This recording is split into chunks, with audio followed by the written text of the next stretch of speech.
इस लेसन में हम linear regression versus logistic regression discuss करेंगे कि दोनों में क्या डिफरेंस है और हम कब इसको इस्तेमाल करते हैं मशीन लर्निंग में। तो पहले हम डिस्कस कर लेते हैं लीनियर रेग्रेशन। देखिए, नाम से ही मालूम हो रहा है आपको लीनियर कि उसमें एक लीनियर रिलेशन होता है वेरिएबल्स के दरमियान। यहाँ मैंने क्या लिखा है कि डिपेंडेंट वेरिएबल जो होते हैं इसमें वो कंटिन्यूस होते हैं नेचर में।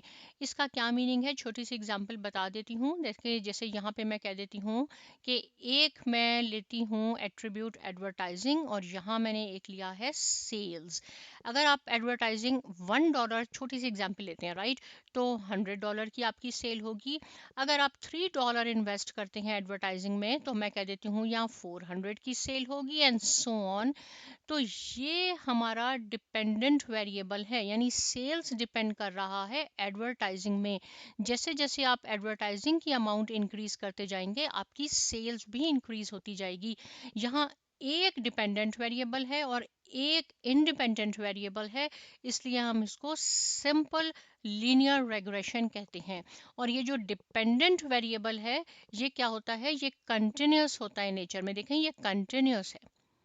तो इसका जब हम ग्राफ बनाते हैं तो कैसे ग्राफ बनेगा, याद रहे कि एक्स एक्सिस पर हम इंडिपेंडेंट वेरिएबल लेते हैं जो कि हमारा एडवर्टाइजिंग है।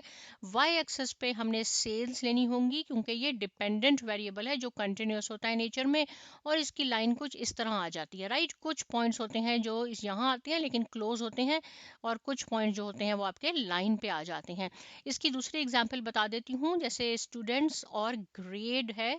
जैसे स्टूडेंट का ग्रेड डिपेंड कर रहा होता है उनकी अटेंडेंस पे राइट। जैसे जैसे अटेंडेंस उनकी ज़्यादा वो एब्सेंट होते जाएंगे उनका ग्रेड डिक्रीज होता जाएगा। इवन दो कि ये लाइन स्ट्रेट है, इसमें भी लीनियर रिलेशनशिप है दो वेरिएबल में। स्टूडेंट कितने एब्सेंट हुए और उसका अफेक्ट उनके ग्रेड पे हो रहा है। तो यहाँ एक्स एक्सिस पे आपने ये जितने भी एब्सेंट्स हैं वो लेने हैं।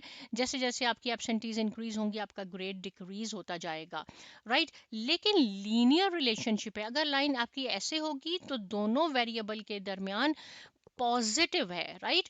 ये काय पे लाई करता है रिलेशनशिप, -1 से +1। +1 का मीनिंग है कि सारे पॉइंट्स अगर एक पॉइंट पे आएंगे तो हम कहते हैं स्ट्रॉन्ग रिलेशनशिप है दो वेरिएबल्स के दरमियान। तो यहाँ कुछ पॉइंट्स नहीं आ रहे, मैं कह देती हूँ 0.80 है, 0.85 है, लेकिन स्ट्रॉन्ग है। यहाँ पे क्या होगा, अगर सारे पॉइंट आपके लाइन पे आ गए तो -1 होगा क्योंकि रेंज जो है वो है -1 से +1। लेकिन कुछ पॉइंट्स हमारे यहाँ यहाँ आ गए, इट मीन्स कि हमारा यही 0.80 या इतने 0.70 हम है, लेकिन इनवर्स रिलेशन है। तो ये हमारा हो जाता है लीनियर रेग्रेशन। और इसकी एग्जांपल इसकी इक्वेशन है y is equal to mx plus c। काफी बार हम इसको डिस्कस कर चुके हैं। y आपका डिपेंडेंट वेरिएबल है, c आपका कांस्टेंट है, x आपके पास इंडिपेंडेंट वेरिएबल है और ये कोफिशिएंट ऑफ रेग्रेशन है। अब मल्टीपल की बात कर लेते हैं। मल्टीपल में क्या होता है कि एक से ज्यादा आपके पास इंडिपेंडेंट वेरिएबल होते हैं। जैसे सेल्स है, सेल्स आपका एडवर्टाइजिंग पे भी डिपेंड कर रहा है, सेल आपका एज पे भी डिपेंड कर रही है, सेल्स आपकी एक्सपीरियंस पे भी डिपेंड कर रही है। तो काफ़ी आपके पास इंडिपेंडेंट फैक्टर हो जाते हैं। तो उसकी इक्वेशन कैसे बन जाती है, y is equal to m1x1 plus m2x2 और ये up to mnxn plus constant right. तो ये तो हमने बात कर ली लीनियर की। लेकिन लॉजिस्टिक रेग्रेशन क्या है, लॉजिस्टिक रेग्रेशन को हम लॉजिट रेग्रेशन भी कहते हैं। मशीन लर्निंग में इसका यूज होता है। इसमें क्या खास बात होती है कि इसका जो डिपेंडेंट वेरिएबल होता है, जैसे इस केस में सेल्स था हमारे पास, इसका जो डिपेंडेंट वेरिएबल होता है उसके सिर्फ दो आउटपुट होते हैं, वो बाइनरी होता है नेचर में। यहाँ ये कंटिन्यूस है नेचर में राइट, लीनियर रेग्रेशन में। लेकिन लॉजिट रेग्रेशन में डिपेंडेंट वेरिएबल बाइनरी होना चाहिए। बाइनरी का क्या मीनिंग है, उसमें सिर्फ दो आउटपुट होने चाहिए, या ट्रू एंड फॉल्स हो जाएगा आपके पास, यस और नो हो जाएगा, 0 एंड 1 हो जाएगा, सक्सेस और फेलियर हो जाएगा राइट। दो आउटपुट है। जैसे हमने चेक करना है कि पेशेंट को कैंसर है या नहीं है, यस या नो। आपने कॉइन को फ्लिप किया, हेड आया या टेल राइट, 0 को हेड कर लेते हैं, इसको टेल कर लेते हैं। तो ट्रू एंड फॉल्स क्वेश्चन है, या ट्रू होगा या फॉल्स होगा। तो जो डिपेंडेंट वेरिएबल है वो बाइनरी होना चाहिए नेचर में।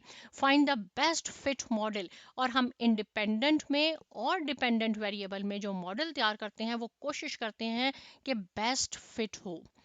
राइट अब क्या है, इंडिपेंडेंट वेरिएबल्स, और जो इसमें इंडिपेंडेंट वेरिएबल्स हैं वो कंटिन्यूस भी हो सकते हैं और बाइनरी भी हो सकते हैं।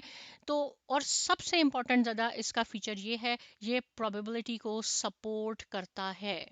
यानी इसमें क्या हो जाता है, मशीन लर्निंग में जब हम इसको यूज़ करते हैं तो हम इसमें सिग्मॉइड फंक्शन यूज करते हैं, और सिग्मॉइड फंक्शन मैं आपको नेक्स्ट वीडियो में अच्छी तरह बता दूंगी। पाइथन से ये प्रॉब्लम भी हम सॉल्व करेंगे डाटा को लेके कि उसमें हम कोडिंग कैसे लिखते हैं। लेकिन क्विकली बता देती हूँ कि ये हमारे पास E raise to power minus X, किसी बुक में आप देखेंगे E raise to power minus Y होता है, कहीं माइनस जी होता है, सबका कॉन्सेप्ट सेम है। ये हमारे पास यूलर कांस्टेंट है जिसकी वैल्यू 2.718 होती है, और ये हमारे पास जो है, ये जो आप यहाँ से कैलकुलेट करते हैं ना, y is equal to M X plus C, इसकी जो वैल्यू आती है वो हमने इसमें x पे लिखनी होती है। देखिए ये 1 से ही डिवाइड हो रहा है तो इसकी वैल्यू बहुत कम आएगी, ये 0 से 1 के दरमियान आती है। ये आप सिंपल ये कह सकते हैं कि सिग्मॉइड फंक्शन जो इंडिपेंडेंट हमारा वेरिएबल है उसको प्रोबेबिलिटी रेंज में यानी 0 से 1 में कन्वर्ट कर देता है। ये सारा काम कैसे होगा आप मेरी नेक्स्ट वीडियो में प्लीज़ ज़रूर देखिए, मैंने इसको पाइथन कोडिंग में आपको ये सारा कुछ समझाया है। तो दो इंपॉर्टेंट पॉइंट हैं लॉजिक रिग्रेशन के, इसमें एक डिपेंडेंट वेरिएबल बाइनरी होना चाहिए और ये प्रोबेबिलिटी को सपोर्ट करता है जो कि 0 से 1 के दरमियान है। अगर हम इसका ग्राफ देते हैं लीनियर रेग्रेशन का, तो मैंने आपको बता दिया कि इस तरह स्ट्रेट लाइन आपके पास आ जाती है, राइट, ऐसे भी आ सकती है, ऐसे भी आ सकती है। लेकिन जो लॉजिक रेग्रेशन है या लॉजिस्टिक रेग्रेशन है उसका ग्राफ आपका इस तरह बनता है। अब ये इस तरह कैसे बन गया इसको मैं आपसे क्विकली एग्जांपल से बता देती हूँ।